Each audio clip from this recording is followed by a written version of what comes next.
কবি শুভঙ্কর দাশের লেখা ক্লিপ কবিতাটি আমি আজ পাঠ করছি।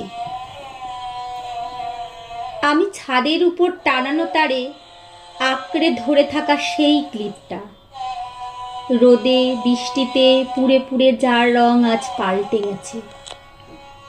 দমকা ঝড় হোক বা গ্রীষ্মের প্রখর রোদ, আঁকড়ে ধরে থাকাই আমার কাজ।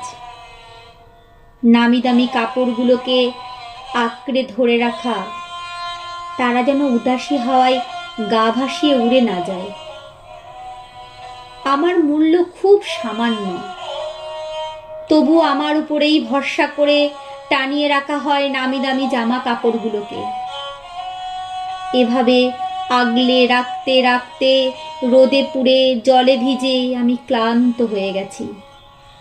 তবু আমার নিস্তার নেই, আমি তো ছাদের তারে টানানো আটকে থাকা সেই ক্লিপটা।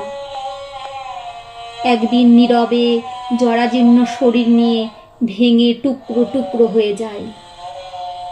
আমার স্থান হয় তখন রাস্তার ধারে পড়ে থাকা আস্তা করে বা ডাস্টবিনে।